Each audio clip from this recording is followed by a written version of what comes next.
Барлықтарыңа қайырлы күн. Біз бүгін ықтималдықтың классикалық анықтамасы статистикалық ықтималдық тақырыбының А және Б деңгейлі есептен шығаратын боламыз. Келесі біз ең бірінші 31-де бірінші есептен бастап талдайық. Ойын сүйен лақтырғанда 1-ден 6-ға дейінгі сандар түсуі мүмкін. Төмендегі оқиғалардың ықтималдығын табыңдар. Және жеке-жеке бізде 4 есеп берілген, соның барлығын қарастыратын боламыз. Есепті шығару үшін біз ықтималдықтың классикалық анықтамасын білуіміз керек. P тең болады n-нан m деген сөз. N бізде 1-ден 6-ға дейінгі сандар, яғни барлығы ойын сүйегінде 6 жағдай қарастырылады. Ал m деген мәніміз бұл біздің қарастыратын мүмкін мәндер саны. Яғни бірінші 2 санын түсу. 2 санын түсу, яғни ойын сүйегінің бір жағында ғана 2 саны бар. Яғни P тең болады 6-дан 1 болады. Келесі 1 немесе 2 санын түсуі. Бізде бұл жағдайда 2 сан тұр, яғни 2 таңдау. N-іміз бізде 2-ге тең. Яғни P тең болады 6-дан 2. Бұл бізде қысқарады 3-тен 1-ге.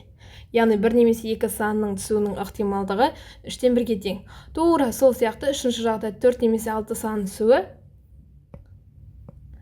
P тең болады 6-дан 2. Яғни ол дегеніміз 3-тен 1-ге тең екен. Жұп санның түсуі. Бізде ойын сүйегінде барлық жұп сандардың саны 3. Олар 2, 4 және 6. Яғни бізде m 3-ге тең болады. P тең болады 6-дан 3, яғни тиісті 3 мән керек. Бұларда қысқарады 3-ке, яғни 2-ден 1-ге тең болады екен. Бұл бізде 31-де бірінші есептің мәні болады. Келесі екінші есепті шығару үшін біз барлық мүмкін мәндерді табуымыз керек. Барлық мүмкін мәндер бізде 2 ақ пен 5 қызыл шардың қосындысы, яғни n тең болады 2 қосылған 5. Бұл бізде 7-ге тең екен. Бізге ең бірінші есепте ақ керек. Ақтардың саны бізде 2-ге тең. Яғни P тең болады 7-ден 2. Келесі қызыл шар. Бізде қызыл шардан 5.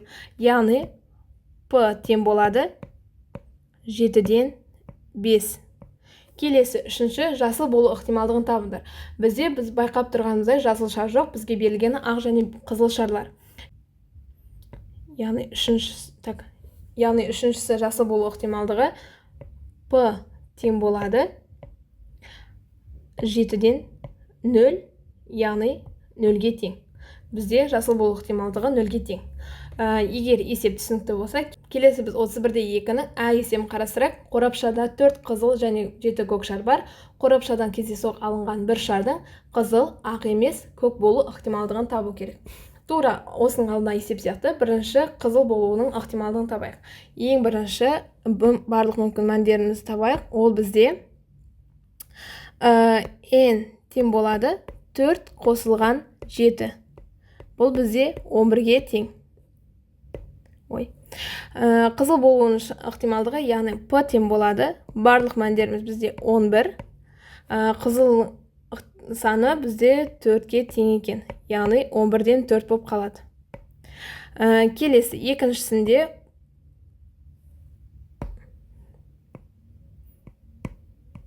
бізде барлығы 11, ал ақ емес, яғни ол қызыл және көк шар. Екеуі бірге.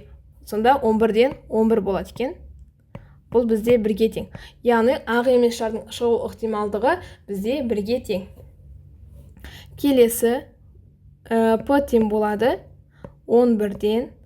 Көк болу ықтималдығын табу керек. Көк шар бізде қанша? Бізде 7 көк шар бар. Яғни 11-ден 7.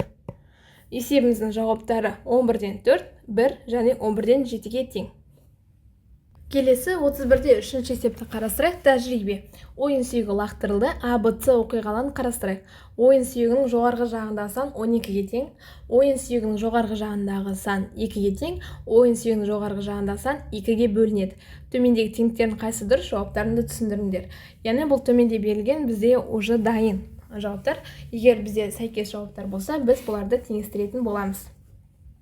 Есепті шығару үшін ең бірінші А, Б, С оқиғаларын шығарып алайық. А оқиғасы ойын сүйегінің жоғарғы жағында сан 12-ге тең. Бізде ойын сүйегінің 6 жағы бар, және олар 1-ден 6-ға дейінгі сандар. Получается, бізде А оқиғасының болу ықтималдығы 0-ге тең болады. Өйткені 12-ге тең сан жоқ. Келесі Б оқиғасын қарастырайық. Б оқиғасында ойын сүйегінің жоғарғы жағындағы сан 2-ге тең. Яғни бұл бізде П тең болады. Сүйегінің жоғарғы жағындағы сан 1-ге тең, яғни бір ғана сан бар, 6-дан 1 болады ықтималдығы. Келесі С. Ойын сүйегінің жоғарғы жағындағы сан 2-ге бөлінеді. Қандай сандар бізде 2-ге бөлінеді? Ол бізде жұп сандар. Ал жұп сандардың саны бізде жаңа айтып кеткендей 3, яғни 6-дан 3. Бұл тең болады 2-ден 1-ге. Бізде сәйкес келетін ықтималдықтар бұл бізде екіншісі. Одан кейін 6-дан 1 Б оқиғасы 5-шісі. Одан кейін С оқиғасы П 2-ден 1. Яғни 0,5-те бізде қарастырылады. Ол бізде үшінші жауап болады екен. Айта кететін жағдай бізде 4-ші жағдайда қандай? 4-ші жағдайда да бізде Б басы түртілген, яғни сызылған болса, бұл емес дегенді білдіреді. Яғни Б жағдайы 6-дан 5 емес, 6-дан 1 деген сөз. Яғни 4-ші жағдайда келеді. Жауабы сонда 2, 3, 4 және 5-ші жауаптар. Келесі 31-де 4-ші есеп. Сыныпта 25 оқушы бар. Олардың ішінде 5 оқушы өте жақсы, 12 оқушы жақсы, 6 оқушы қанағаттанарлық деген бағаға оқиды. Ал 2 оқушының үлгерімі төмен. Сыныптан кездейсоқ таңдап алынған оқушының үлгерімі өте жақсы немесе жақсы болуының ықтималдығын табыңдар. Яғни бізде барлығы 25 оқушы бар. Бұл бізде n-ға тең. Қарастырылатын барлық мәндер. Бізде сұрақ қандай еді? Сыныптан кездейсоқ таңдап алынған оқушының үлгерімі өте жақсы немесе жақсы болуы. Өте жақсы дегенді n1 деп алайық. n1 бізде нешеге тең? 5-ге тең. Ал жақсы деген m2 болсын. m2 өте жақсы, мынау жақсы. m2 бізде жақсы болуы 12-ге тең. Яғни, енді қарайық, сұрақ қандай? Сыныптан кездейсоқ таңдап алынған оқушының үлгерімі өте жақсы немесе жақсы болуы. Мына жерде бізде немесе деген сөз тұрғандықтан біз осы табылған ықтималдықтарды бір-біріне қосатын боламыз. Яғни, П тең болады 25-тен 5 қосу 25-тен 12. Бұндағы мәніміз 25-тен 17-ге тең. Яғни, сыныптан кездейсоқ таңдап алынған оқушының үлгерімі өте жақсы немесе жақсы болуының ықтималдығы 25-тен 17-ге тең. Тура осы есептің екіншісі, бізде 25 емтихан билетінің ішінде 5 жеңіл билет бар.